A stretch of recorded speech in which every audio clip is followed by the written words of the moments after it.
Hello everyone, Silent here. Welcome back to another Minecraft Bedrock Edition tutorial. Today I'll be showing you how to build a very simple, cheap, and efficient villager breeder for your world. This is an insanely efficient villager breeder. It produces about 375 villagers per hour, or 6 villagers per minute. All of the villagers born from this breeder will be clean, meaning that they have nothing in their inventories, which is perfect for building crop farms as well, because draining inventories of villagers is kind of an extreme pain in the butt. So this is an infinite villager breeder just by sending the babies to the Nether over there, as you can see, or depending on your preference, you can have this be a finite villager breeder and have no Nether portal. I will talk about that a little bit later on. So the last thing is that this is a completely expandable breeder. As you can see here, we have 4 breeding pairs, 4 sets of villagers. You can have just 1 breeding pair, you can have 4, 8, 16, 32, basically infinitely expandable, which is quite lovely. So we're actually manipulating the villager AI in a couple different ways in this breeder. So the first way, as you can see, is all the baby villagers are running around this back wall, and that is because we have our village about 20 or so blocks away, meaning that all the villagers that are not in a 1x1 hole are trying to get as close as they can to those doors, regardless of the time of the day. So all these guys down here will basically just fight each other to get into this Nether portal because it is technically closer to the village than anywhere else. And we're further manipulating the villager AI by having them run off of these 1x1 blocks right here. So a pretty common problem that you see with villager breeders, especially on Bedrock, that try to have villagers on a 1x1 is that the babies won't run off, they'll just get stuck there and then they'll get backed up, and then that will ruin the efficiency of your breeder. We're actually using their pathfinding to make them immediately run off the block as soon as they're born, and that is just by having that block be the same as the ground level right here. So you do need to dig a little bit underground for this breeder, but that's perfectly fine. Another reason why we have to have those doors over 20 blocks away is because baby villagers actively try to not pathfind into water. As you can see, this guy is just sitting on the block there. These guys all got pushed off, which is just by random chance, which isn't very good. So as you can see, as soon as we remove this water, this guy will pretty much immediately jump off of the platform, which is exactly what we want, because then there's 0 chance of this system ever getting backed up. So one con to this system that you may already notice is that there's no way for the villagers to get food, which means that you have to actually manually throw them food. This is unfortunate, however, we have to do this for several different reasons, because villagers, they're not very smart. As you can see, the food just kind of sits there for a while, at about 30 to 45 seconds before the villagers actually pick them up. Villagers can also not pick up food through the corners of blocks, and that just makes everything a lot more hassle. So you can't really set up any form of water stream because that would move the items around too quickly, and they can't pick it up through the corners of blocks anyway. And there's not really a good equal item distribution system on Bedrock. I've even tried setting up droppers here to feed them blocks or feed them crops continually, but that doesn't even work. So unfortunately, you have to come through here once about every 5 minutes and drop each pair 2 stacks of crops. Now, the good thing about this is that 2 stacks of crops will get you 6 villagers, and it takes about 4 minutes for them to breed 6 villagers. So honestly, not too bad. And you can also get an insane amount of crops very quickly just by building a little bit of a crop farm. I have an excellent tutorial for a single chunk crop farm, which will be linked in the upper right if you want to get yourself a ton of crops for this breeder. One thing that I should note is that the crop farm needs to be about 70 blocks away from your doors. That way the farmers don't get messed up and just run around and don't harvest. So one final note I want to cover about this farm before we hop into the tutorial is going to be the density. So as you can see, it's not very dense. Each pair is 2 blocks away from the next pair. And that is for a very specific reason, crossbreeding. So let's use our imaginations a little bit and pretend that each one of these slabs is 2 villagers or 1 villager pair. And if you have them in a checkerboard layout, which is as dense as you can get it, then they will actually crossbreed through this little bit of a gap right here, which isn't that great. Even if you have them in a grid like this with a 1 block gap, they will still try and crossbreed with each other, which is not very nice. So if you have them in a large grid like this, which is not dense at all, then they will finally stop crossbreeding. Now on Bedrock, there isn't really a cooldown for breeding. On Java Edition is 5 minutes, so 1 baby per pair every 5 minutes, but there is a little bit of cooldown on Bedrock. It's just not very long, so if you have any form of crossbreeding, then someone who doesn't have a cooldown and someone that does have a cooldown will still try, but fail, so that lowers your efficiency. So let's hop into the tutorial, shall we? We're going to start things off with a 6x6 hole, which is 3 blocks into the ground. It's very important that this top block be level with your ground, that way your villagers will actually pathfind off of their blocks. Also, to the north or to the south side, you're going to want to put your doors, so just make sure that you got your doors on the north or south side, otherwise you may experience some problems. So that is currently north.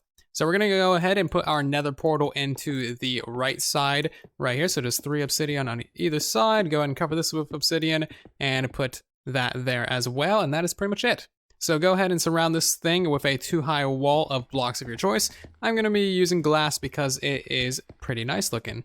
So now we're going to build up our villager holding cells. So above each one of your light sources in the ground here, place 2 temporary blocks, another light emitting block such as a jack-o'-lantern, glowstone, or a sea lantern, and then 2 more temporary blocks above that, and surround this top block with glass on all 4 sides. The reason for this being is that every time you unload your villagers, they will temporarily glitch into the side block here. If this were a solid block, then they would take suffocation damage and eventually die. So just make sure that this is glass, and then they will eventually hop back into their cell. I've never had any villagers fall out of this from being unloaded. It's just more of a visual thing, I'm guessing. I don't really know. It's kind of weird, but it is what it is. So build up this for each one of your villager holding cells. So after building up all of your villager holding cells, you should end up with a pattern similar to this one. Now you can go ahead and fill in all of these additional blocks if you like, totally a thing that you can do, but it's not necessary. However, I would suggest filling in all these additional blocks while you're trying to get your villagers in here. That way they don't fall down into your lower area, go to the nether, or do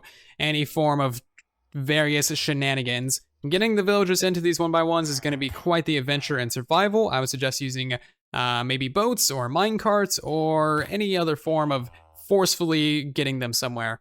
So then you want to go ahead and, just get your 2 villagers into each one of these cells here. Place a bottom half slab above their heads, and then you want to get a piston facing downwards above this and just to push that slab in there. So this is going to do 2 things. It's going to hold up the food so that it is there for them when they eventually choose to pick it up, because of course they don't pick it up instantly for some reason.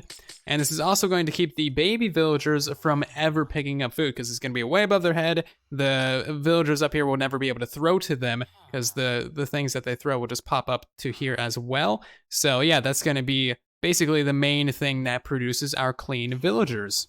So now that you have in all of your villagers, it is time to build your village. So we're going to build our village to the north side, of course, because building it to the east or west kind of causes some weird problems. Not sure what's up with that. It's bug rock. So from this wall right here, we're going to go north by 21 blocks. We're currently at Z negative 1001. We're going to go all the way up to Z negative 1022 and just build up a little wall just 2 blocks high out of solid blocks. And then just start placing down 20 doors. So 4, 8, 12, 16, and 20 doors. And then you also need 1 villager over here as well, of course, around this guy in glass so that he can't be eaten by zombies or suffocate in any of these blocks. You should probably also put a light source in there somewhere. So this is now your village, and this is ample room in your village cap, so you can have up to 20 villagers for your breeder. And of course, we only have 9 villagers, so that is plenty of room for these guys to start breeding. So as you can see here, once you have in all of your doors and your villager, and you've also traded with them just a little bit, these guys will get right into it and just start pumping out the villagers super quickly. I've just been standing here for about a minute. We already got 4 villagers, and all these guys are trying to breed again, which is absolutely lovely. So that is pretty much your entire villager breeder completely done. We're gonna hop through the nether portal real quick and just see what's happening over here. And a giant explosion of babies and just villagers all over the place. Yeah, it's lovely. Let's go ahead and just clear out the cap. So the reason why we need to send them over here is because that is extremely loud. The reason why we need to send them here is because that gets them out of the villager mob cap extremely fast, allowing your villagers to breed even more. And over here you would have some sort of rail system or some way to get these guys to your main villager trading hall where you actually want all of your villagers. So sending your villagers to the nether is pretty much the only actual way of getting them out of the cap. A lot of people have tried a lot of different ways of using the overworld to get them to not be recognized by this village, such as using water streams to cart them hundreds of blocks away, mine carts to send them hundreds of blocks away, all kinds of different random shenanigans to get these villagers away from the breeder in the overworld, and they still do not breed past the number of doors that are in the village. So truly the only way to get them out of this cap is to send them to the Nether. So if you really don't want to mess with the Nether at all, you can have yourself a finite breeder. So kind of the way that villager breeders work on Bedrock is that they will never breed more villagers than there are doors. So if there's 20 doors, there will be 20 villagers in the cap. These guys will breed up 11 more babies. If you want 1,000 villagers, then you would have to place down 1,000 doors, and so on and so forth. So yeah, they'll never breed more villagers than there are in the cap, unless you send them to the Nether. That's the only way to get around that door limit. So if you do want to have no Nether, then just place down more and more doors until you have all the villagers that your heart desires. So that is going to do it for this tutorial, guys. Thank you ever so much for watching. I really do hope that you did enjoy or maybe get some use out of this farm and your world. Make sure to leave a comment down below if you have any issues or problems with this farms, or just, comments or concerns. I don't know. Maybe also leave a like on the video, because this took many hours of testing to get all the different mechanics nailed down and figured out. And maybe also subscribe to the channel if you guys don't want to miss the next tutorial or let's play that I upload. Anyway, thank you all again for watching. I'll see you down in the comments and in the next video. And then there was silence.